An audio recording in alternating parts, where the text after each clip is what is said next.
Sekarang kita mendengarkan bagaimana kalau seandainya tetangga mengganggu kita. Hukum yang berbeda lagi tentunya. Kata Imam Bukhari rahimahullah, Ali bin Abdullah mengabarkan kepada kami, ia berkata, Safwan bin Isa mengabarkan kepada kami, ia berkata, Muhammad bin Ajlan mengabarkan kepada kami, ia berkata, ayahku mengabarkan kepada kami, an Abi Hurairah radhiyallahu anhu qala, qala rajul ya Rasulullah inna li jaran yu'dhini faqala intaliq fa akhrij mata'aka ila at-tariq fantalaqa fa akhraja mata'ahu fajtama'a an-nasu alayhi faqalu ma sya'nuk qala li jarun yu'dhini فذكرت للنبي صلى الله عليه وسلم فقال انطلق فأخرج متاعك إلى الطريق فجعلوا يقولون اللهم الأنه اللهم أخزه فبلغه فأتاه فقال ارجع إلى منزلك والله لا أوذيك. Hadis ini nomor 124 dan hadis yang masuk dalam bab nomor 68 masalah keluhan tetangga. Dari Abu Hurairah radhiyallahu anhu, beliau berkata, seseorang berkata kepada Rasulullah sallallahu alaihi wasallam, wahai Rasulullah, aku mempunyai tetangga yang menggangguku. Maka Rasulullah SAW berkata kepadanya, pulanglah dan keluarkanlah barang milikmu ke jalan, maksudnya di hadapan rumah. Orang itu lalu pulang dan mengeluarkan barang miliknya ke jalan. Maka orang-orang berkumpul padanya dan bertanya, setiap orang lewat bertanya, kenapa kau keluarin barang-barangmu nih? Lalu orang itu menjawab, tetanggaku menggangguku. Lalu ku ceritakan kepada Rasulullah SAW dan beliau bersabda, pulanglah dan keluarkanlah barang milikmu. Orang-orang lalu berkata, ya Allah, laknatlah dia, maksudnya tetangganya. Ya Allah, hinahkanlah dia, atau hinalah dia. Rupanya hal itu sampai pada tetangganya yang menyakitkan atau menyakiti tadi. Maka berangkatlah tetangganya menemuinya dan berkata, kembalilah ke rumahmu, demi Allah aku tidak akan mengganggumu lagi. Hadis ini hadis sahih atau dikatakan sahih di ghairihi, ada di footnote nomor 124. Hadis ini ada kandungan yang bisa diambil. Yang pertama, arahan Nabi SAW agar memilih cara yang hikmah, yang sesuai dengan syariat untuk menolak permusuhan dan pergaulan yang buruk. Dan ada riwayat lain yang menjelaskan, rupanya sahabat ini bilang, ya Rasulullah, ada tetangga suka ganggu aku. Sudah aku nasihati jangan ganggu, tetap aja dilakukan dan berulang-ulang.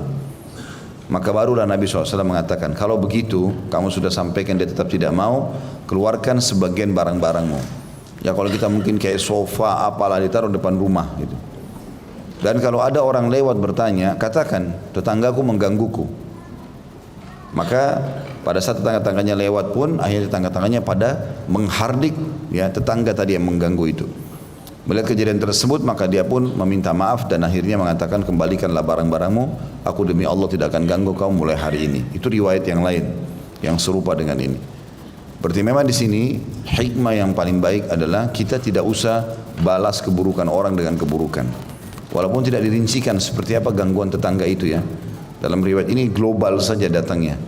Tetapi karena sudah sangat mengganggu dan dinasihati tidak mau dengar, maka akhirnya Nabi SAW perintahkan pola seperti ini. Tapi jangan juga Bapak Ibu sekalian baru sekali diganggu langsung demo, keluarin semua sofa, meja makan, supaya datang ya orang-orang untuk menghardik dan menyalahkan tetangganya. Ini keliru. Ya, tapi kita nasihatin, tanya kenapa. Misal kita mau keluar rumah, ternyata di depan pagar dia parkir mobil. Jangan langsung marah, tanya dulu kenapa. Kita tanya, ada apa? Mungkin memang dia tidak sengaja. Carikan 1000 alasan kebaikan. Saya pernah jelaskan itu ya, ada 2 orang sahabat lagi janjian, ternyata yang satu si A sama si B terlambat, si A gelisah. Nabi SAW tanya, kenapa kau? Dia bilang, teman saya janjian ya Rasulullah, tapi gak muncul. Kata Nabi SAW, iltamis li akhika udra. Cari alasan tepat untuk saudaramu. Carikan 1000 alasan dulu teman-teman sekalian. Kalau kita sudah nggak temukan alasan yang benar, berarti dia salah. Mungkin orang tidak sengaja, mungkin dia buru-buru, mungkin memang lagi ada tamunya, ya mungkin segala macam hal. Kalau kita bilang dia tidak izin, mungkin dia sudah sampaikan ke RT. Banyak alasan yang bisa kita carikan daripada kita langsung bersangka buruk, ya. Makanya kata Nabi SAW, jauhilah prasangka buruk itu, karena dia sedusta-dusta pernyataan. Jangan langsung mulai dengan sangka buruk, gitu. Dan kita sekarang alhamdulillah juga di Indonesia ada RT, sampaikan kepada Pak RT, nanti Pak RT yang datang nasihatin. Ini tetangga saya suka putar musik besar sekali sehingga mengganggu. Saya mau ngaji nggak bisa, mau ini nggak bisa, gitu, terganggu. Anak saya punya anak bayi, udah kita datang, maaf ya Bu, Pak, tolong musiknya jangan besar-besar, ini mengganggu anak bayi saya. Dia nggak mau tahu, ya udah kita sampaikan ke Pak RT. Kalau Pak RT juga ternyata tidak peduli atau apa saja, nah barulah kita keluarkan barang-barang di pinggir jalan, gitu kan. Seperti itulah. Jadi jangan ini langkah terakhir, jangan ini langkah pertama, ya. Jelas nggak ini? Sudah pakai bahasa Indonesia ini. Ya, nanti sebentar terganggu sama tetangga langsung demo keluarin semua barang. Dan juga di sini barang-barang yang dimaksud kata sebagian ulama hadis adalah barang-barang yang memang barang itu menunjukkan memang sesuatu yang menarik perhatian orang, seperti tempat duduk, ya, lemari atau apa yang seperti itulah. Mungkin hanya membuat orang bertanya-tanya. Tapi dihindari sesuatu yang malah membuat aib kita terbuka, seperti nggak boleh taruh pakaian, ya, apalagi pakaian dalam, maaf. Mungkin dia mau tunjukkan demonya, maka nunjukkan itu maka tidak boleh. Ya, jadi ini juga ada adab-adabnya. Yang kedua yang bisa diambil kandungan hadis, pengaruh cara yang baik dan siasat yang jeli lebih terasa dalam jiwa. Ya, maksudnya cara tadi seperti ini, dia enggak datang hardik marah-marah dengan tetangganya, enggak. Tapi rupanya cara Nabi SAW ini, supaya orang ini rupanya kalau dinasihatin satu orang nggak bisa, maka harus rame-rame. Akhirnya dia menggunakan cara tadi, dan ini akhirnya lebih berbekas. Karena orang itu hanya jadi takut, gitu kan. Orang itu jadi takut. Dan yang ketiga, pergaulan yang buruk terhadap tetangga adalah sesuatu yang tidak dapat diterima oleh orang-orang yang berakal dan terhormat. Kalau ada orang dasarnya suka mengganggu, memang sudah fitrah, pasti orang nggak suka. Ya. Ada saya tambahkan sini kandungan hadis, teman-teman. Dalam hadis ini disebutkan tetangga-tetangganya yang lain pada mengatakan Allahumma al'anhu, Allahumma akhzihi. Ini doa berat, ya. Ya Allah laknatlah dia, ya Allah hinahkanlah dia. Ini doa berat sebenarnya. Ada sebuah hukum yang harus kita tahu di sini, teman-teman. Kalimat laknat atau terkutuklah kita bahasa Indonesia biasanya. Laknat itu seperti diangkat berkah hidupnya. Ini enggak boleh sembarangan diucapkan, ya. Karena ada sebuah hadis yang berbunyi, tidak ada seseorang yang mengucapkan laknat kepada orang lain kecuali laknat itu akan kembali kepada salah satu dari keduanya. Kalau orang yang sedang dilaknat itu berhak dapat itu karena perbuatan-perbuatannya, maka datanglah kepada dia. Kalau tidak, kembali kepada pengucapnya. Mirip juga dengan hadis ini tentang masalah penisbatan kekufuran kepada seseorang. Misal orang bilang kamu kafir, maka kalimat itu akan kembali kepada salah satunya. Kalau yang orang dijadikan target memang kafir, maka sampai kepada kalimat itu. Kalau tidak, kembali kepada pengucapnya. Oleh karena itu teman-teman harus hati-hati dengan lisan kita, ya. Dan ada juga sebuah hadis yang sahih, kata Nabi SAW, tidak ada seseorang yang mendoakan orang lain kecuali di atas kepalanya malaikat akan mengatakan walaka mithluhu walaka mithluh. Kau akan dapat yang sama, kau akan dapat yang sama. Jadi daripada kita doakan keburukan, misalnya kita bilang tentang kita mengganggu, ya Allah berikan dia hidayah, misal, kan gitu, hilangkan gangguannya, ya, berikan dia petunjuk, ya, kirimkan orang yang bisa mengingatkan dia misalnya, itu jauh lebih baik dibandingkan kita bilang misalnya celakakan dia ya Allah, ya buat dia tabrakan lah, apalah rubuh rumahnya. Nah itu jauh lebih baik, karena kalau misalnya kita kan tidak tahu juga 100% kita yang salah 100% atau dia yang salah, atau mungkin ada juga andil kita di situ. Kalau kita punya andil di sikap tetangga itu, maka akhirnya doa yang kita lemparkan ke dia terbagi antara kita sama dia. Jadi seakan-akan kita juga doakan kutukan buat diri kita sendiri, ya. Karena mungkin kita tidak sadar atau kita sadari dulu kita pernah parkir sembarangan depan rumah dia. Dia mungkin tidak paham agama, dibalaslah perbuatan yang sama. Lalu kemudian kita main laknat saja, maka berarti kembali kepada dua-duanya, ya. Maka harus hati-hati dengan lisan kita ini. Dan orang beriman, teman-teman, lisannya kalau mengucapkan sesuatu hanya emas saja, enggak nyakitin orang, enggak menghina, yang ada kalimat baik, zikrullah, doa, ya, nasihat, tanya kabar, sesuatu yang baik-baik. Tidak ada kalimat-kalimat kotor, jorok, apalah segala macam, menghina orang lain, tidak ada. Walaupun dianya dicaci maki. Nah, dalam Islam tidak boleh kita balas keburukan dengan keburukan. Jangan orang bodoh kita juga ikut-ikutan bodoh ini. Orang itu kalau tidak ada akhlak, tidak ada kemuliaan dalam jiwanya, apalagi tidak ada iman, maka dia kata-katanya selalu kata-kata yang tidak masuk di akal. Orang normal nggak masuk. Suka ucapin apa saja, mudah kata-kata kasar segala macam. Itu kata Nabi SAW, bukan orang mukmin itu fahish, orang yang suka mengucapkan kalimat buruk, enggak sama sekali. Tapi orang beriman selalu mengontrol itu karena dia tahu apa yang dia ucapkan akan ada pertanggungjawabannya semuanya. Kemudian juga sama, Allahumma akhzihi, atau hinakanlah dia. Ini juga sama dengan laknat tadi, artinya mendoakan keburukan bagi orang lain ya. Dan ini saya bilang langkah terakhir. Kalau betul-betul orang itu sudah tidak bisa lagi dinasihati, udah segala macam cara kita lakukan tetap tidak bisa, ya sudah. Ya. Kebanyakan orang menggunakan kalimat begini. Dan ini tidak di dalam syariat, tidak dilarang kalau orang itu layak misalnya. Misal ada preman suka mengganggu di satu jalan, tiap orang lewat diganggu sama dia. Udah dinasihati nggak mau dengar, udah dilaporin pernah di penjara keluar buat masalah lagi, terus saja begitu. Maka kalau ada orang melaknatnya itu adalah normal-normal saja kalau memang sudah sampai pada tingkat dinasihati, diluruskan, nggak pernah mau. Tapi kalau sebelum dinasihatin teman-teman jangan nasihatin. Jadikan semua orang yang belum faham agama di depan mata kita atau masih melakukan pelanggaran agama target dakwah. Bagaimana orang ini bisa dapat hidayah, berubah sehingga menjadi amal soleh kita. Bayangkan teman-teman kalau semua orang sudah baik, kita dapat pahala dari mana? Justru pahala kita dari wanita yang belum pakai jilbab, orang yang belum sholat, orang yang masih begini dan begitu, itu kesalahan-kesalahan mereka justru menjadi target dakwah. Bagaimana kita mendakwahi mereka, meluruskan itu. Nabi SAW sangat bersabar dalam menyampaikan kebenaran. Ya, dan bahkan pada saat penduduk kota Taif Allah Subhanahu Wa Taala mau hancurkan dengan mengutus malaikat penjaga gunung, Nabi SAW mengatakan jangan. Mereka tidak faham.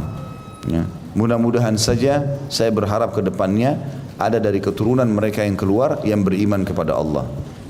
Maka akhirnya betul-betul Allah terima doa Nabi SAW. Keluarlah satu saja orang ini sudah mewakili kota Taif semuanya.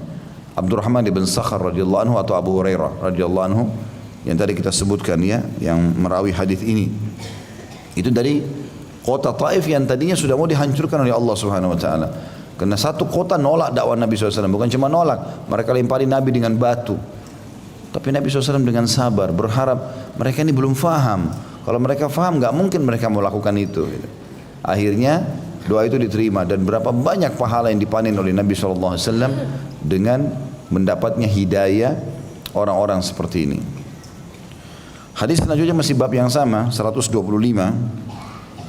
Imam Bukhari rahimahullah berkata, Ali bin Hakim Al-Audi mengabarkan kepada kami, ia berkata, Syarik mengabarkan kepada kami dari Abu Umar an Abi Juhaifah radhiyallahu anhu qala syaka rajulun ila an-nabi sallallahu alaihi wasallam jarah faqala ihmil mata'aka fadha'hu 'ala at-tariq faman marra bihi yal'anhu faja'ala kullu man marra bihi yal'anhu فجاء إلى النبي صلى الله عليه وسلم فقال ما لكيت من الناس فقال إن لعنة الله فوق لعنتهم ثم قال للذي شكا كفيت أو نحوه. Dari Abu Juhaifah radhiyallahu anhu, ia berkata, dan saya sudah sering ingatkan ya, kalau kita sebutkan nama sahabat walaupun buku kita tidak tulis radhiyallahu anhu, kita ucapkan itu.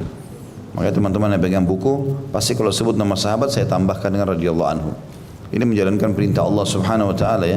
Allah sendiri mengatakan tentang para sahabat, A'udzubillahi minasyaitonir rajim radhiyallahu anhum wa radu an. Allah ridha kepada mereka, mereka pun ridha kepada Allah. Abu Juhaifah sahabat Nabi. Maka kita mengatakan radhiyallahu anhu. Ia berkata, seseorang mengadu kepada Rasulullah SAW mengenai tetangganya. Maka Rasulullah SAW lalu bersabda, bawalah hartamu dan letakkanlah di jalan agar seseorang atau orang yang lewat akan melaknatinya. Maka setiap orang yang lewat selalu melaknatinya. Tetangganya itu lalu datang kepada Rasulullah SAW dan beliau berkata kepadanya, apa yang engkau dapatkan dari orang-orang? Orang itu berkata, sungguhnya laknat Allah ada di atas laknat mereka. Lalu ia berkata, atau dia berkata kepada orang yang mengadu tadi, sudah cukup bagimu, atau kata-kata senada lainnya. Dan hadis ini mirip dengan hadis sebelumnya, memiliki kandungan makna, tapi berbeda sedikit lafaz saja. Kalau di sini Nabi SAW mengatakan keluarkan hartamu. Ya, harta masuk dalamnya apapun yang bisa kamu gunakan masuk dalam harta. Tentu di sini mungkin tidak masuk dalamnya uang dan segala macam, tapi benda-benda yang tadi saya bilang bisa mengusik orang jadi bertanya, kayak sofa, kayak apa namanya, tadi lemari, ya, tempat tidur yang orang jadi bertanya kenapa dikeluarkan nih, gitu. Maka seperti itulah, dan bukan di sini dimaksud harta adalah uang.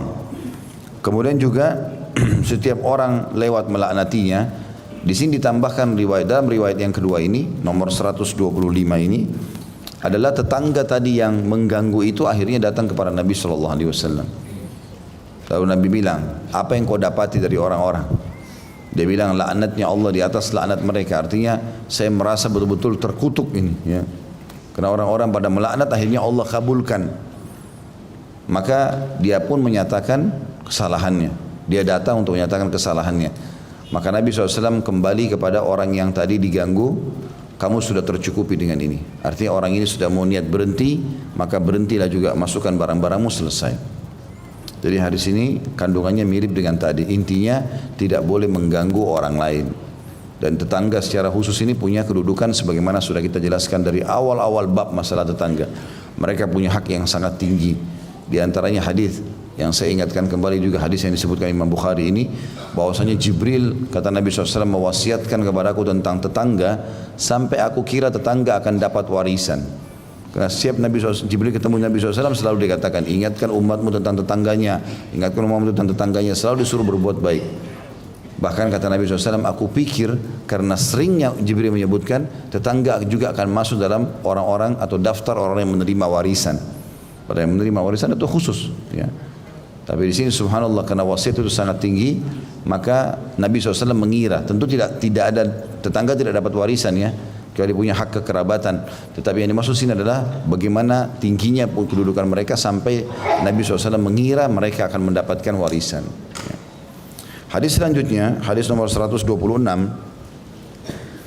Imam Bukhari rahimahullah berkata,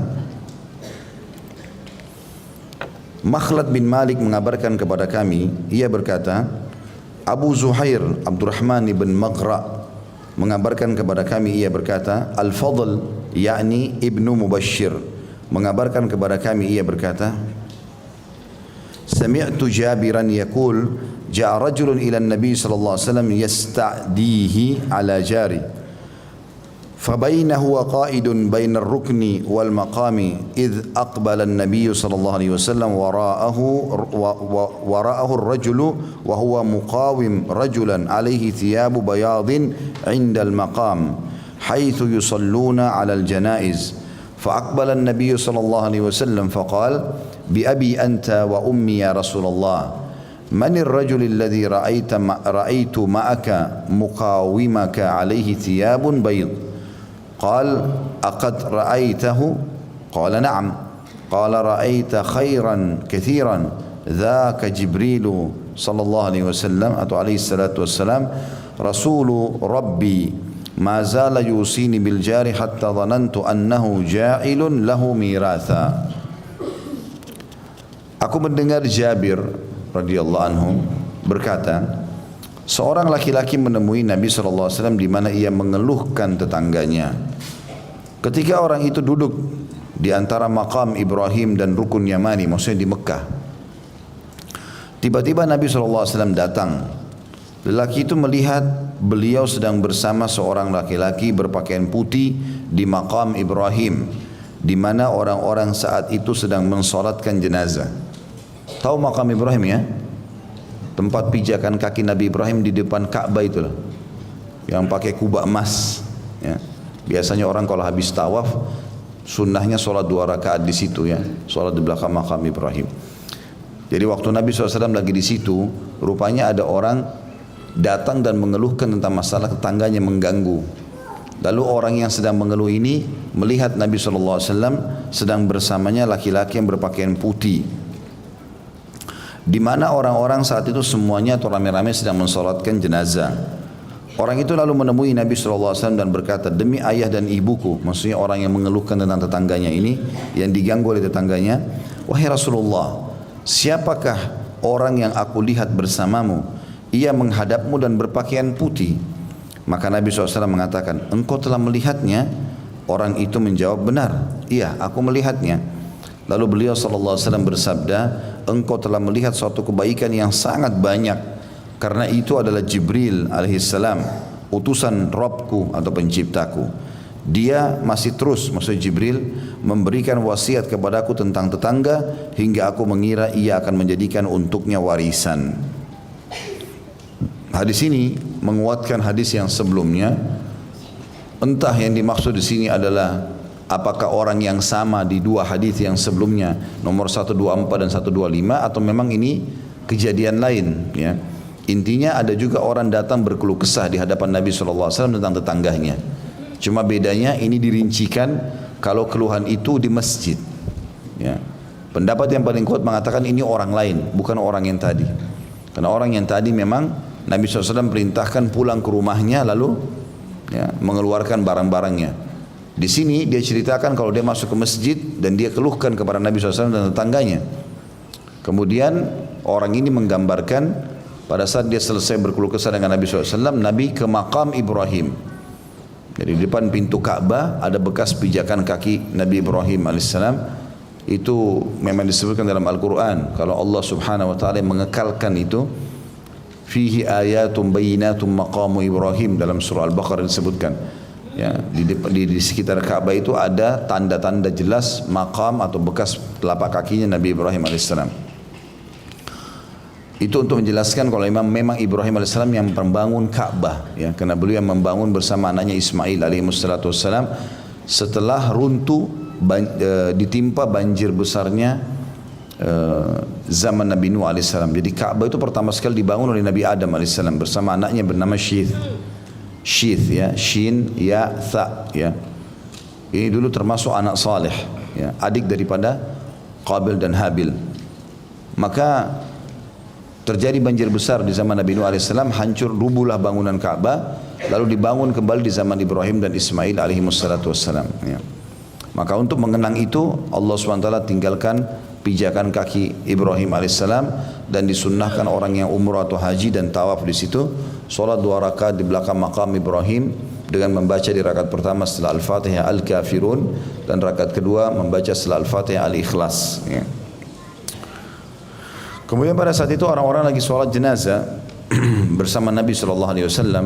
Setelah selesai sholat jenazah, rupanya orang yang berkeluh kesah tentang tetangganya ini menyampaikan kepada Nabi SAW, mengatakan, ya Rasulullah, tadi saya lihat di depan anda ada orang yang berbaju putih. Siapakah orang itu? Tujuan pertanyaan ini sebenarnya menunjukkan bahwasanya sahabat ini tidak mengenal siapa orang itu dan tidak semuanya orang melihatnya. Penyebutan tentang baju putih ini memang ini tradisi Jibril alaihissalam. Ada banyak sekali kejadian di mana Jibril alaihissalam datang dan menjelma menjadi manusia, kemudian datang dengan baju berwarna putih bersih. Nanti akan saya jelaskan lebih panjang nanti di poin-poin pelajaran yang kita ambil dari pedang-pedang hadis atau potongan-potongan hadis. Kita sekarang ambil globalnya dulu. Kemudian dia bertanya kepada Nabi SAW, ya Rasulullah, siapa orang itu? Kata Nabi SAW, apa kau sempat lihat?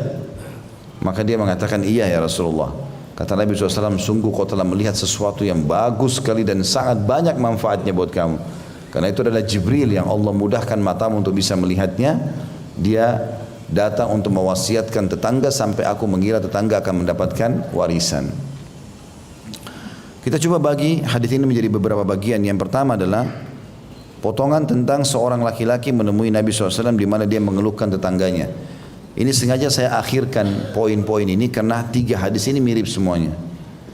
Jadi pelajaran pertama dari ketiga hadis ini, selain daripada kandungan hadis yang sudah kita sebutkan tadi, bolehnya seseorang datang kepada hakim, kepada orang yang ya lebih tua, ya, atau yang bijaksana atau pemimpin masyarakat untuk menyampaikan kepada orang tersebut yang memang punya pengaruh tentang keluh kesahnya.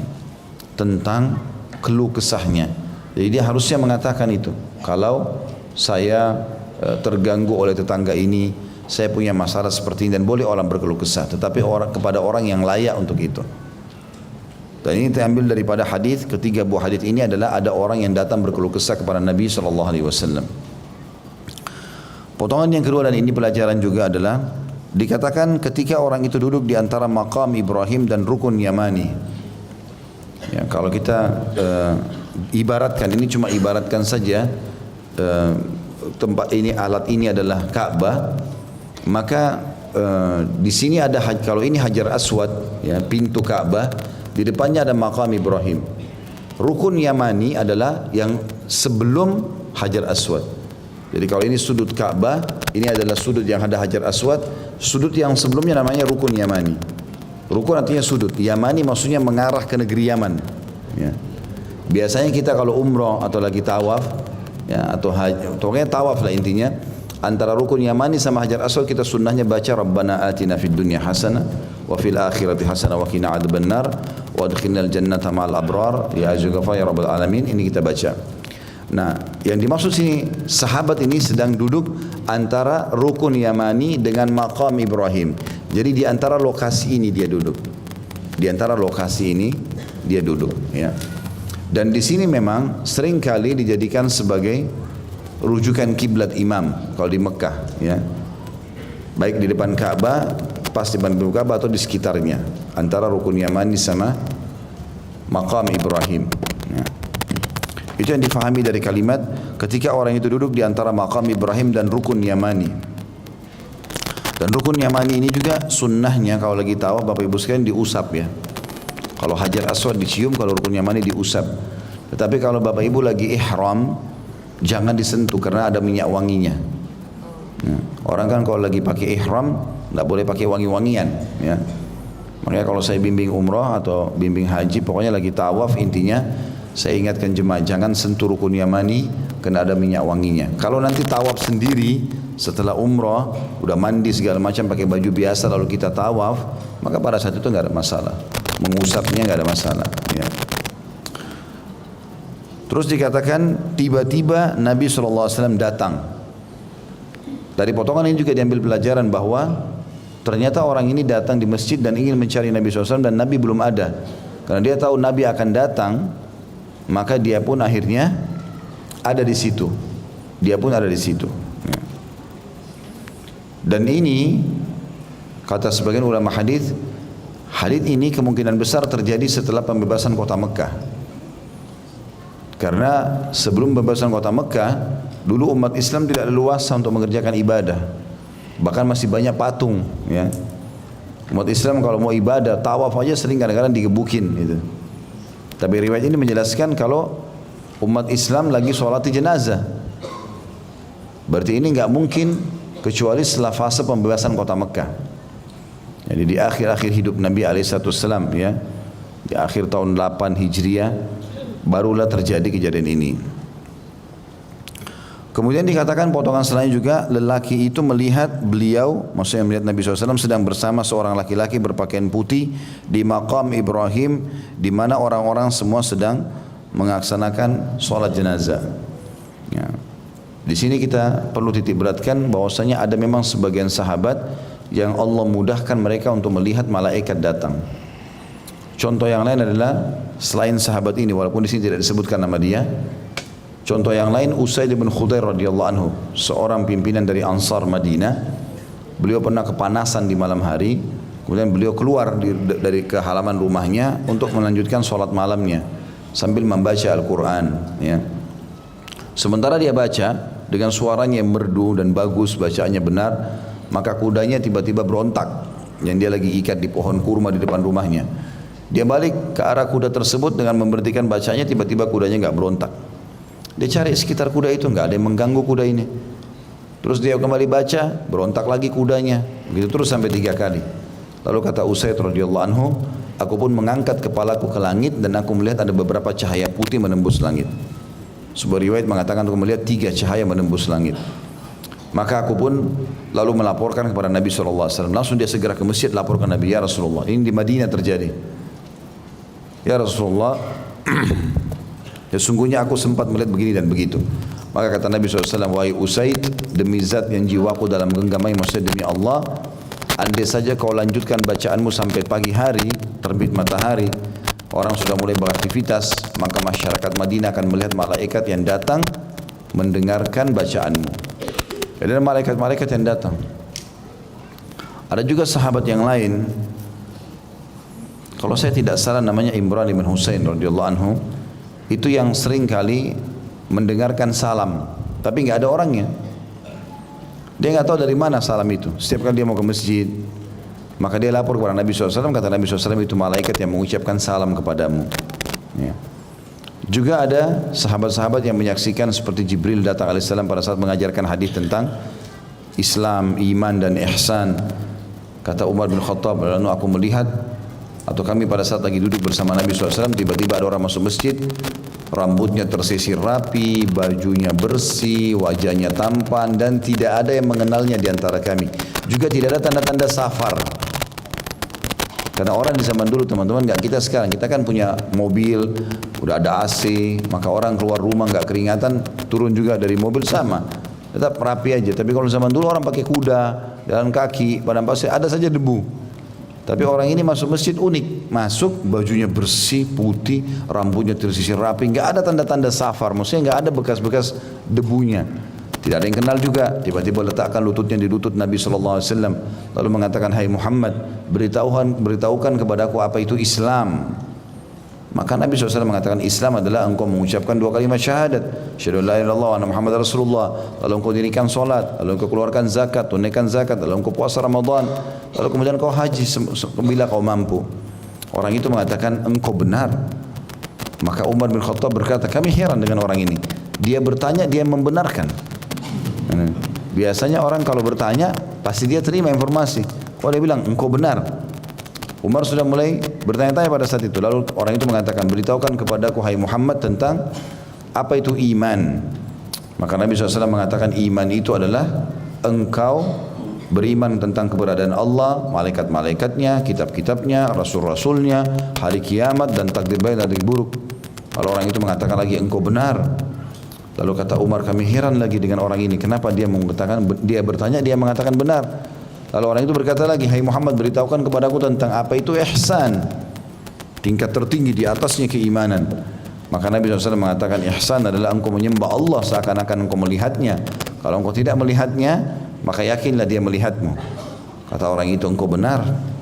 Lalu kemudian Umar mengatakan, kami heran melihat orang ini. Dia bertanya, lalu kemudian dia membenarkan. Lalu orang itu berkata lagi, hai Muhammad, beritahukan kepadaku kapan kiamat itu terjadi. Kata Nabi SAW, yang sedang bertanya dan yang sedang ditanya tidak sama-sama tahu. Ini kalimat santun ya. Artinya kamu sama saya sama-sama nggak tahu masalah itu. Tapi dia dengan kalimat santun sekali, kata Nabi SAW, yang bertanya dan yang ditanya sama-sama nggak tahu.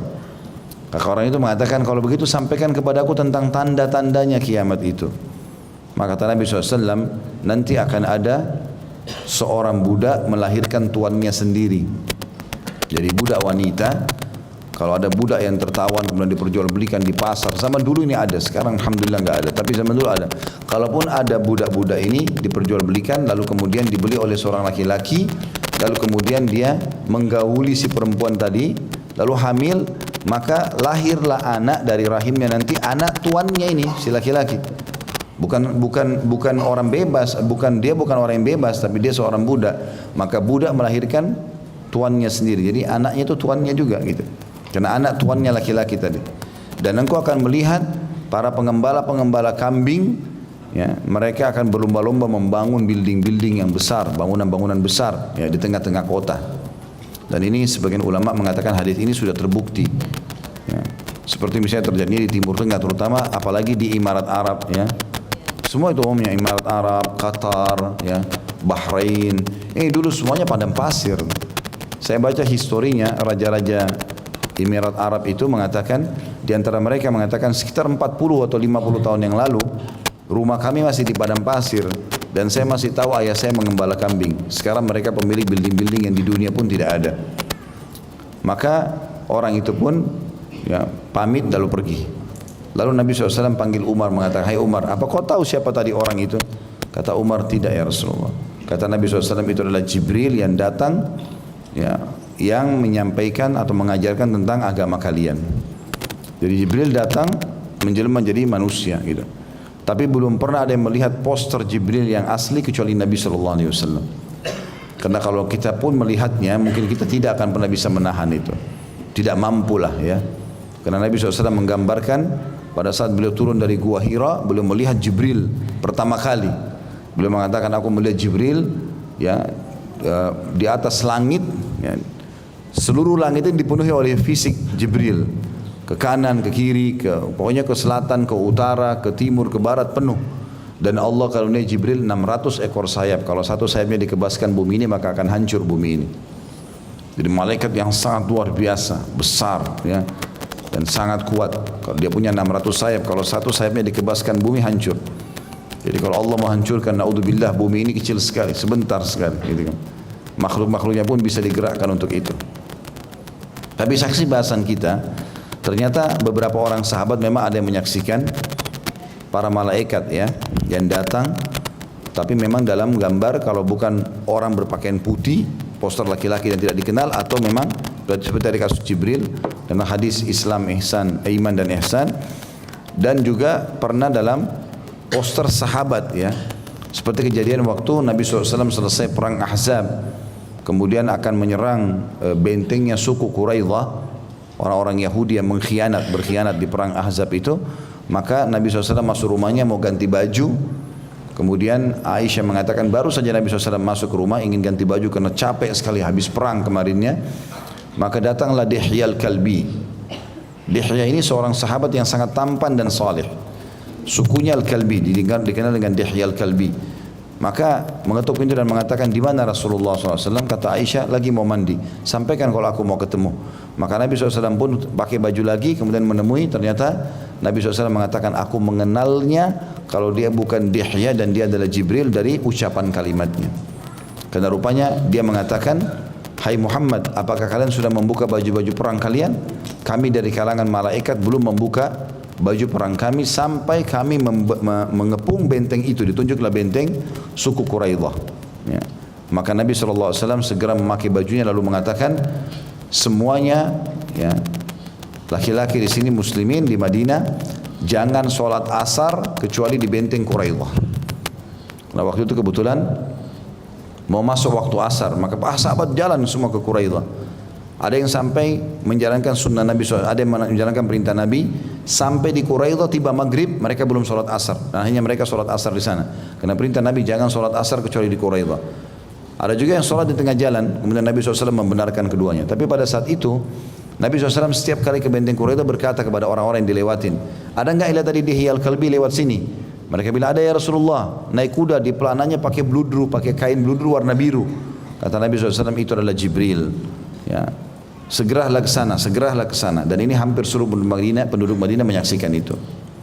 Begitu juga dengan orang-orang kafir ya, yang berperang melawan kaum muslimin seperti di perang Badar, itu mereka menyaksikan para malaikat.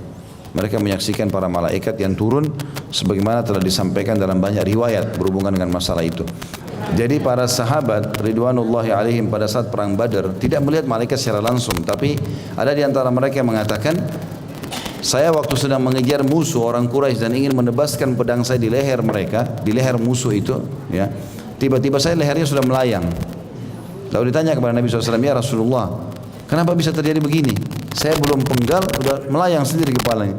Kata Nabi SAW, itu adalah korban para malaikat. Bahkan setelah mengumpulkan jenazah-jenazah orang-orang kafir dan orang-orang beriman, yang orang beriman yang mati syahid dan orang kafir yang meninggal pada saat itu di perang Badar, kata Nabi SAW, mau enggak lihat bedanya korban kalian dengan korban para malaikat?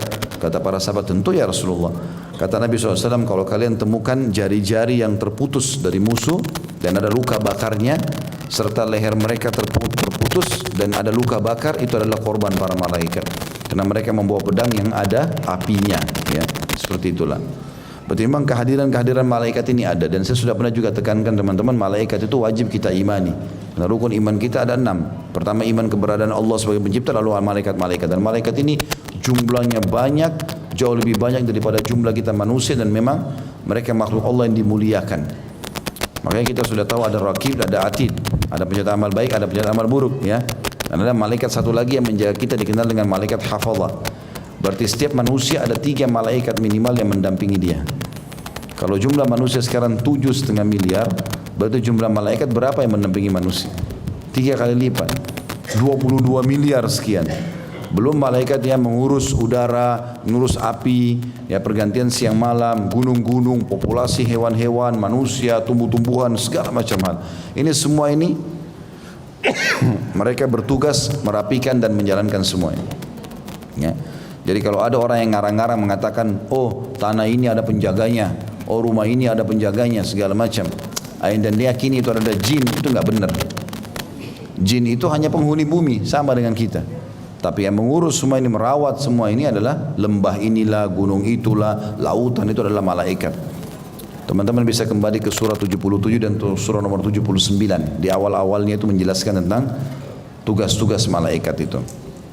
Dan kita bisa merasakan keberadaannya dengan bisikan di lubuk hati tentang kebaikan.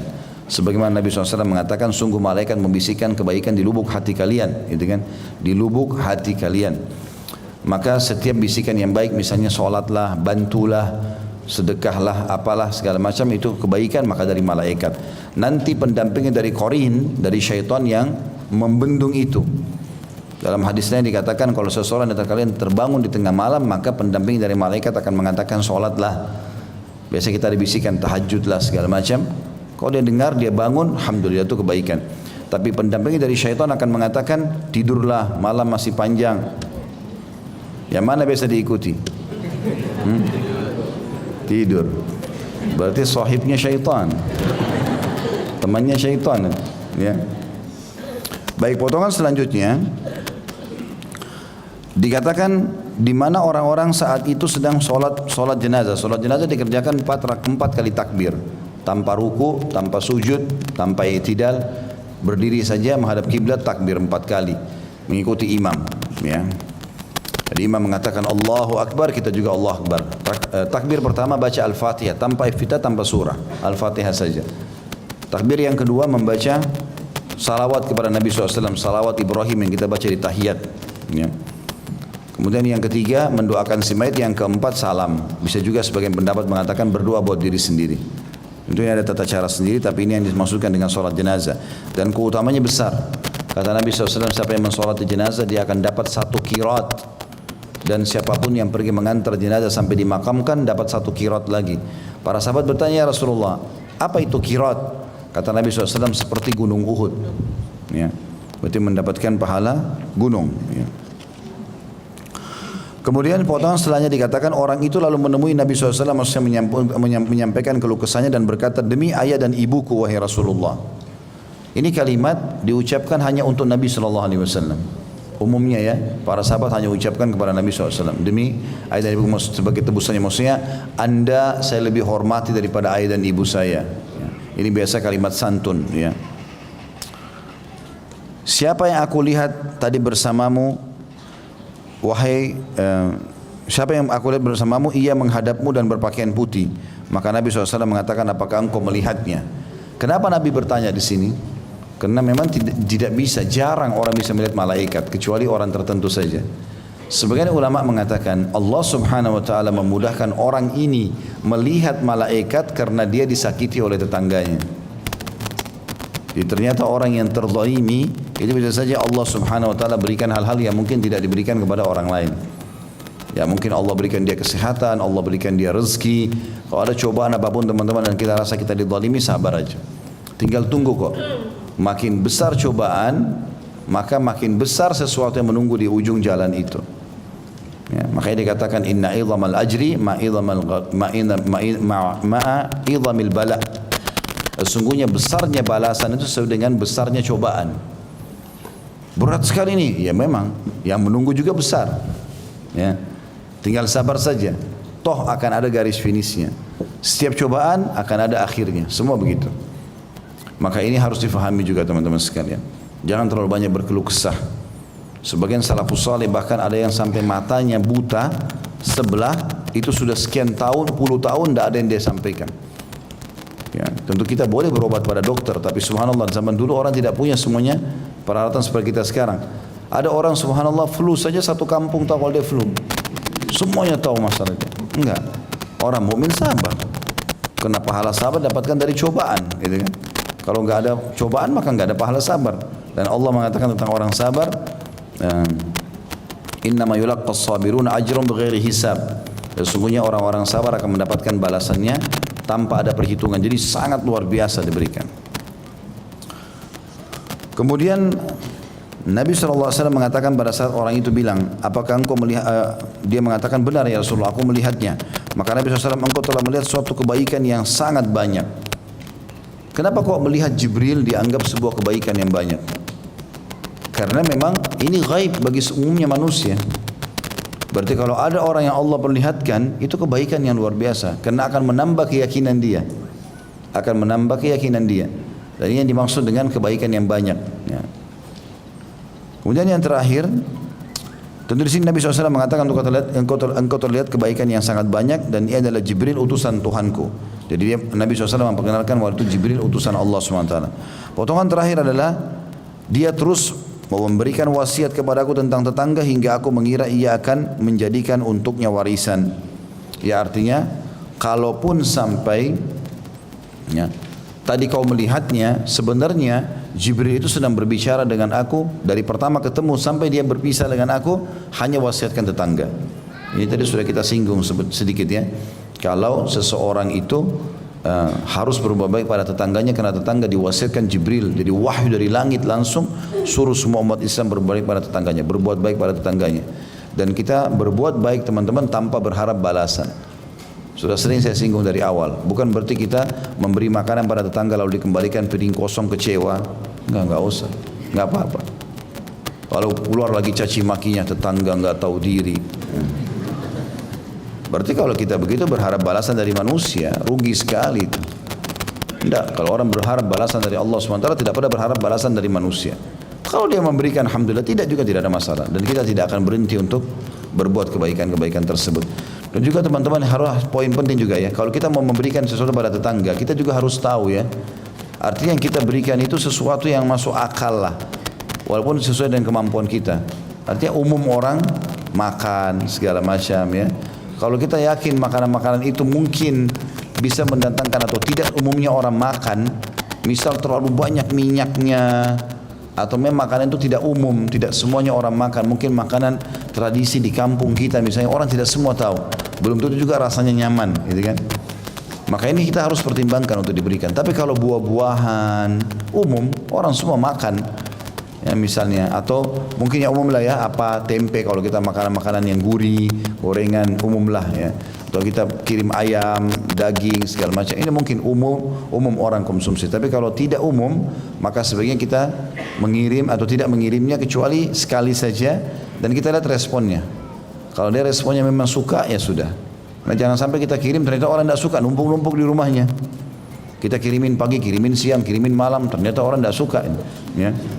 Nah iya, harus hati-hati karena tidak semua makanan orang suka gitu. Tapi tradisi juga Nabi SAW, beliau kalau tidak suka makanan, maka beliau tidak memaksakan. Atau beliau tidak menghinanya dan juga tidak memaksakan. Ini umumnya tidak disentuh sajalah, tapi tidak menghina makanan tersebut. Baik, selanjutnya bab 69 orang yang mengganggu tetangganya hingga keluar. Kita mau selesaikan ini ya. Karena sampai bab nomor 70 tetangga itu kalau tidak salah. Imam Bukhari rahimahullah berkata di nomor hadis 127, Isam bin Khalid mengabarkan kepada kami, ia berkata, Arta bin al-Munzir mengabarkan kepada kami, ia berkata, aku yakni Abu Amir al-Himashi mendengar ia berkata, kana Thauban radhiyallahu anhu yaqul ma min rajulaini yatasaramani fawqa thalathati ayyam fayahlaka ahaduhuma famata wa huma ala dhalika min al-musaramah illa halaka jami'a wa ma min jarin yadhlimu jarahu wa yakhirahu atau wayakhiruhu hatta yahmilahu dzalika ala an yakhruja min manzilihi illa halak. Thauban radhiyallahu anhu, Thauban ini sahabat Nabi yang tadinya mantan budaknya Nabi, lalu Nabi SAW bebaskan. Makanya kalau dalam buku-buku yang atau riwayat-riwayat lain, kalau kita temukan nama Thauban biasanya ditulis Maula Rasulullah SAW, artinya budak yang Nabi bebaskan, diistilahkan ada maulahnya. Thauban radhiyallahu anhu berkata, tidaklah dua orang saling memutus hubungan lebih dari 3 hari, lalu salah satunya meninggal dunia, kemudian keduanya meninggal dalam keadaan seperti itu, melainkan keduanya binasa semuanya. Dan tidaklah seseorang yang menzalimi tetangganya dan menyakitinya hingga hal itu membuatnya keluar dari rumahnya, melainkan ia pasti binasa. Hadis ini memberikan gambaran kepada kita tentang masalah besarnya hak tetangga. Tapi sebelumnya, sebelum kita bahas masalah itu, ada potongan awal hadis. Di sini disebutkan oleh Thauban radhiyallahu anhu dan ini disebutkan mauquf ya. Mauquf itu artinya hanya sampai kepada para sahabat. Walaupun para sahabat pasti mengambil dari Nabi SAW ya. Namun sini tidak disebutkan Nabi SAW-nya.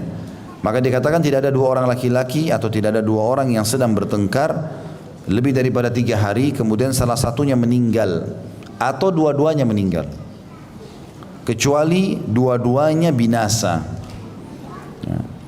Maksudnya binasa sini adalah akan dihisab oleh Allah Subhanahu Wa Taala. Makanya teman-teman, kalau orang mengajak kita berantem, sudah sering saya ajarin itu, tinggalkan saja, nggak usah layani. Ajak kita ribut, nggak usah layani, tinggalkan saja. Kalau ada argumentasi kita mau sampaikan, sampaikan argumentasi, selesai itu tinggalkan, nggak perlu ribut. Jangan layani dia, karena kalau dia ribut, kita juga ribut, dua-duanya kena laknatnya Allah SWT. Kata Nabi SAW, kalau dua orang bertengkar, maka laknat Allah akan turun kepada yang memulainya. Kemudian yang diam akan dapat rahmat sampai dia membalas rivalnya. Oleh karena itu tidak perlu teman-teman sekalian. Bahkan ada namanya hukum qisas ya. Di zaman Nabi SAW pernah ada sahabat itu berantem, tonjok-tonjokan segala macam sampai yang satu jatuh giginya. Gitu kan? Maka dilaporlah kepada Nabi SAW. Nabi SAW tahu kalau ini dua orang, dua-duanya tadinya emosional aja berantem. Jadi bukan salah satunya terzalimi lalu yang terzalimi ini membela diri, bukan. Kalau itu boleh. Kita lagi jalan diserang oleh penjahat, kita bela diri, kita bunuh dia pun tidak berdosa. Tapi ini enggak, memang berantem, emosional aja, dilayani ajakan berantem orang lain. Maka Nabi SAW menghakimi, memberikan pilihan orang yang sedang jatuh giginya ini. Apakah mau dibayar dianya satu gigi itu sekitar 5 ekor unta kalau tidak salah ya, itu enggak kecil, besar, 5 atau 10 ekor unta ya. Jadi satu gigi, kalau gigi antum jatuh semua banyak sekali, kayak mendadak gitu. Yang jelas tanggal giginya dikasih pilihan, bayar dia atau kisos gitu kan. Tapi karena buru-buru dia minta saja dibayar dia, dibayarlah dia tersebut. Setelah dibayar dia baru bilang, ya Rasulullah, bagaimana dengan gigi saya? Kata Nabi SAW, sudah selesai, kau buru-buru gitu kan? Kau sudah buru-buru. Semestinya memang kisosnya sama. Jadi kalau ada orang pernah di Madinah, ada seorang budak, rupanya di dua sisi kepalanya itu luka karena pernah ditekan sama batu oleh orang Yahudi. Ini akhirnya ditanya oleh Nabi SAW, siapa yang lakukan ini? Dia nggak mau bilang, ketakutan. Sampai akhirnya disebutlah nama-nama, terbuktilah orang Yahudi tersebut. Ketangkap, dia mengaku. Maka disuruh juga lakukan hal yang sama pada orang ini. Makanya tidak boleh sembarangan teman-teman, main tonjok orang, main berantem, nggak usah. Tinggalkan aja. Kalau dia serang antum setelah itu dan berbahaya, kita membela diri, kita tidak kena hukum kisos. Faham gak ini? Jadi nggak usah berantem-berantem, tunjukkan keberanian, suaranya teriak-teriak, jambak-jambak orang. Nggak ada gunanya. Mau tunjukkan keberanian, pergi Palestina sana. Nah itu, berantem sana. Betul, itu betul, ke jihad. Nah itu, Nabi SAW kalau di medan jihad suruh sahabat, berdirilah menuju ke surga Tuhan kalian, ambil pedang ini, lawan musuh kalian sampai patah. Begitu Nabi SAW motivasi kalau di kancah peperangan. Kalau lagi hidup begini bertetangga, damai, ini berantem, sikut sana, sikut sini, menunjukkan keberanian. Salah ini. Makanya perbuatan-perbuatan seperti anak-anak kita, semoga Allah kasih hidayah yang SMA, tawuran segala macam. Ini gak benar semuanya. Sampai akhirnya merusak badannya orang lain, membunuh segala macam. Ini dosa semua ya. Baik, Jadi kalau ada dua orang yang berantem, kemudian salah satunya meninggal, dalam riwayat ini dikatakan dua-duanya binasa. Apalagi kalau dua-duanya meninggal. Kok bisa? Kan yang satu sudah meninggal, maka dia bisa binasa mungkin, ya, karena dia tidak sempat minta maaf misalnya. Tapi yang masih hidup kan masih bisa taubat. Ya, di sini mirip dengan hadis Nabi SAW yang lain yang berbunyi, "Idzal taqal muslimani bisayfihima fal qatil wal maqtul finnar." Kalau dua orang muslim bertemu dengan pedang masing-masing, maka yang membunuh dan yang dibunuh dua-duanya masuk neraka. Maka sahabat bertanya, "Ya Rasulullah, hadzal qatil fama balul maqtul?" Kalau ini yang membunuh kami sudah faham, tapi orang yang dibunuh sudah mati dibunuh, mengapa dia juga masuk neraka? Kata Nabi SAW, "Innahu kana harisan ala qatli sahibihi." Karena dia sangat, ya, menjadikan target untuk membunuh rivalnya. Kebetulan dia terbunuh, kalau dia tidak terbunuh dia akan bunuh pasti. Maka gara-gara itu dua-duanya akan dihisab. Nah, mirip dengan kasus ini. Jadi mereka berantem ini memang dua-duanya target, ingin saling melukai lah segala macam. Maka kalau ada salah satunya meninggal tidak sempat menyelesaikan perkara itu selama dalam 3 hari, maka itu tentu akan ada ancaman yang disebutkan di sini. Begitu juga dengan tetangga.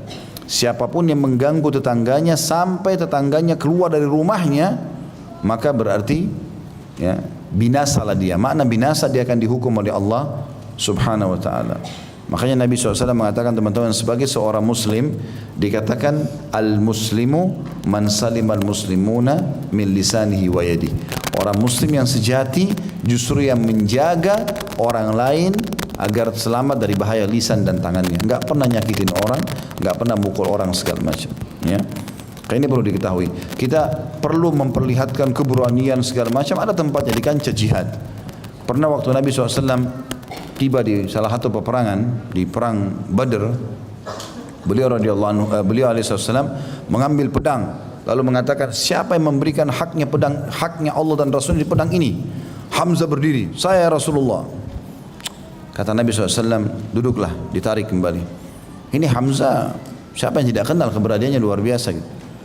Maka Nabi SAW bilang lagi, siapa yang memberikan haknya Allah dan Rasulnya di pedang ini? Ali bin Abi Thalib berdiri, saya Rasulullah. Nabi SAW tarik lagi, suruh duduk. Berdiri lagi, Nabi ulangi lagi, siapa yang memberikan haknya Allah dan Rasulnya di pedang ini? Berdiri Mikdad. Mikdad ini juga orang yang sangat kuat. Sampai Umar bin Khattab menggambarkan Mikdad sama dengan kekuatan 1000 orang. Suaranya, strateginya, keberaniannya luar biasa gitu. Satu orang ini sudah kekuatannya 1000 orang. Dia bilang, saya Rasulullah, langsung mau diambil. Nabi tarik lagi. Nabi ulangi lagi yang keempat kali, siapa yang memberikan haknya Allah dan Rasul di pedang ini? Maka Syammah radhiyallahu anhu, atau dikenal dengan julukan Abu Dujana, sahabat Nabi yang dari Madinah, mengatakan, ya Rasulullah, apa haknya Allah dan Rasul di pedang itu? Nabi SAW mau ini, tanya dulu, jangan main ambil. Maka Nabi SAW mengatakan, engkau mengambilnya, engkau hantamkan ke musuhmu sampai bengkok pedang ini.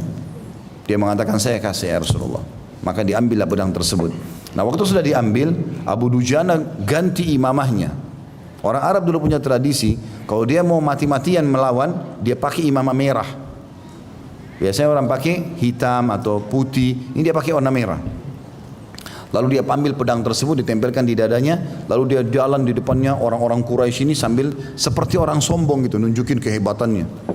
Maka Nabi SAW melihat ke arahnya sambil mengatakan, ketahuilah, dibilang kepada sahabat yang lain, sikap seperti ini dimurkahi oleh Allah kecuali di tempat ini. Artinya di kancah jihad silakan. Selain ini jangan. Bawa pedang, ajak tetangga berantem, pukul-pukul pagarnya. Di pasar, gulung baju, berantem, apa ini? Kadang-kadang di Indonesia yang lucu terjadi apa? Ini muslim, dua-dua takbir. Takbir apa? Masuk neraka. Lah iya kan itu terjadi waktu di Kalimantan kan ya? Yang orang Madura sama orang apa berantem itu hari. Ini takbir, ini takbir. Takbir apa ini? Takbir itu di Palestina sana. Takbir di mana? Di tempat orang-orang kafir. Keliru ini, gitu kan? Tapi subhanallah banyak orang tidak faham. Ya. Maka harusnya hati-hati di sini teman-teman sekalian, karena hukuman akan datang kepada keduanya. Kalau di kancah jihad berbeda. Maka jangan ajak berantem, jangan terima pemberantaman segala macamnya, tinggalkan saja. Kandungan hadis yang pertama, anjuran agar menghilangkan sikap saling menjauhi dan menjauhkan diri dari permusuhan dan pemutusan hubungan. Jadi usahakan kita tidak punya musuh lah. Orang yang musuhi kita terserah. Kitanya nggak usah ikut-ikutan. Yang kedua, semangat Islam untuk menjaga persatuan dan keharmonisan bangunan masyarakat. Bagaimana Islam melarang tidak boleh ada orang berantem lebih dari 3 hari. Dan ada juga hadis yang lain ya, kayak kita sekarang hari Kamis ini, kata Nabi SAW, setiap Senin dan Kamis Allah Subhanahu Wa Taala akan mengampuni setiap mukmin yang tidak menyekutukan Allah, ya, dan tidak punya masalah dengan saudaranya. Kalau ada orang punya keributan dengan seseorang, kalau dia dimusuhi terserah dia, tapi asal dia tidak ikut-ikutan. Nah, kalau ada orang yang berantem 2 orang, kata Nabi SAW, maka dikatakan oleh para malaikat, tundahlah pengampunan dosa 2 orang ini sampai mereka baikan. Tundalah 3 kali ya, tundalah pengampunan dosa kedua orang ini sampai mereka baikan, sampai 3 kali diulangi perkataan tersebut. Jadi memang Senin Kamis ini pengampunan dosa, tidak syirik, tidak punya musuh. Tiap minggu kita dapat 2 hari ini. Lalu kenapa kita harus berantem sama orang lain? Dia musuh kita, biarin aja, kita tidak usah ikutan. Jangan bodoh dibalas dengan kebodohan. Yang ketiga, peringatan agar menjauhi pergaulan yang buruk terhadap tetangga, serta penjelasan akibat buruk bagi orang-orang yang berbuat zalim dan melampaui batas. Ya. Ini sudah jelas, artinya tidak boleh kita berbuat kezaliman. Bab yang terakhir masalah tetangga adalah bab nomor 70, bertetangga dengan orang Yahudi. Hadis nomor 128, kata Imam Bukhari rahimahullah, Abu Nuaim mengabarkan kepada kami, ia berkata, Bashir bin Sulaiman mengabarkan kepada kami, an Mujahid, qal, kuntu inda Abdullah bin Amr wa gulamuhu yaslukhu syat, faqal ya gulam idza faragta fabda bijarina al-yahudiyya, faqala rajulun min al-qawm al-yahudi aslahaka Allah, qala inni sami'tu an-nabiyya sallallahu alaihi wasallam yusi bil jar hatta khashina aw ra'ayna annahu sayuwarrithuhu. Dari Mujahid ia berkata, aku pernah berada di rumah Abdullah bin Amr dan pembantunya tengah memotong seekor domba. Abdullah bin Amr bin As radhiyallahu anhu ajma'in adalah sahabat Nabi yang mulia, juga ayahnya sahabat. Kebetulan dia, orang ini lagi bertamu di rumahnya, kemudian pembantunya lagi memotong seekor kambing. Lalu dia berkata, maksudnya Abdullah bin Amr berkata, wahai gulam, gulam ini wahai, ya, kalau dia sekarang itu staf pegawai ya, wahai anak kecil, jika sudah selesai kamu sembelih dan masak kambing itu, maka mulailah dari tetangga Yahudi kita, kasih tetangga Yahudi itu. Lalu ada seseorang yang berkata, Yahudi, semoga Allah memperbaikimu, maksudnya memberimu petunjuk. Kok bisa Yahudi dikasih makanan? Seakan-akan orang itu kaget. Maka Abdullah bin Amr radhiyallahu anhum ajma'in berkata, aku mendengar Nabi SAW berwasiat tentang tetangga hingga kami khawatir atau kami melihat bahwa beliau akan menjadikan tetangga pewaris. Dan hadis ini sangat jelas sekali bahwasanya Abdullah bin Amr bin As radhiyallahu anhu ajma'in adalah sahabat Nabi yang mulia. Ada terkenal 4 orang sahabat bernama Abdullah, itu banyak merawi hadis. Abdullah bin Umar, Abdullah bin Abbas, Abdullah bin Amr bin As, dan Abdullah bin Mas'ud, ya. Maka mereka ini ada juga yang memasukkan Abdullah bin Zubair. Ini sahabat-sahabat Nabi yang sebaya dan mereka banyak meriwayatkan hadis. Pada satu waktu dia pernah lagi duduk di rumahnya, kemudian kedatangan tamu. Dan karena ada tamu, kebiasaan orang-orang Arab ini, dan ini tradisi Islam semestinya ya, itu suka sekali dengan tamu, namanya mengikram tamu, menghormati tamu. Kata Nabi SAW, siapa yang mengaku beriman pada Allah dan hari akhir, dia harus menghormati tamunya, mengikramnya, memberikan sesuatu yang terbaik. Maka dia suruh pegawainya atau pembantu di rumah potong kambing, disembelihlah kambing. Sementara lagi diproses, dipotong, dikuliti segala macam, maka Abdullah bin Amr radhiyallahu anhu berkata kepada pembantunya ini, kalau kau sudah selesai semuanya, udah potong, udah masak segala macam, yang paling pertama sebelum hidangkan buat kami, kasih tetangga kita orang Yahudi. Rupanya di antara tamu yang datang ada yang bilang, orang Yahudi, nanti kamu kasih makan orang Yahudi, semoga Allah memperbaiki keadaanmu. Maksudnya seakan-akan salah kayaknya ini, kok Yahudi dikasih makan gitu. Kata Abdullah bin Amr bin As, iya, karena saya mendengar Nabi SAW mewasiatkan berulang-ulang tentang tetangga, sampai aku mengira tetangga akan mendapatkan warisan. Hadis ini memberikan pelajaran tambahan dari hadis-hadis sebelumnya adalah, tetangga walaupun orang kafir tetap haknya sama. Tetap kita berikan makanan, tetap kita tegur sapa, tetap semuanya haknya. Dan muamalah sama orang kafir dibuka pintunya lebar-lebar dalam Islam, kecuali mendukung ibadah mereka. Orang tua yang kafir, pernah kita jelaskan di awal-awal bab kita tentang masalah bakti sama orang tua, tetangga yang kafir, teman, partner bisnis, apa sajalah. Semua itu adalah haknya sama. Mereka punya hak yang kita berbuat baik sama mereka dan ada pahalanya. Boleh kita berbagi makanan. Nabi SAW pernah memberi hadiah kambing kepada orang-orang yang belum masuk Islam, akhirnya masuk Islam dia. Juga Nabi SAW pernah punya teman dari pendeta-pendeta Yahudi, yang Nabi SAW pernah diundang makan dan beliau datang ke sana. Ya, berarti bermuamalah sama orang kafir boleh, bertetangga sama mereka boleh. Yang penting jangan dukung ibadahnya saja. Kalau sudah berbau maksiat kepada Allah, maka kembali kepada hadis Nabi SAW, la ta'ata li makhlukin fi maksiatil khaliq. Tidak boleh ada ketaatan pada makhluk yang berbau maksiat kepada sang pencipta Allah. Berarti tetangga orang non muslim pun tetap kita berbuat baik. Allahu a'lam. Ini bahasannya. Baik, begitu saja. Subhanakallahumma bihamdika, asyhadu an la ilaha illa anta astaghfiruka wa atubu ilaik. Wassalamualaikum warahmatullahi wabarakatuh.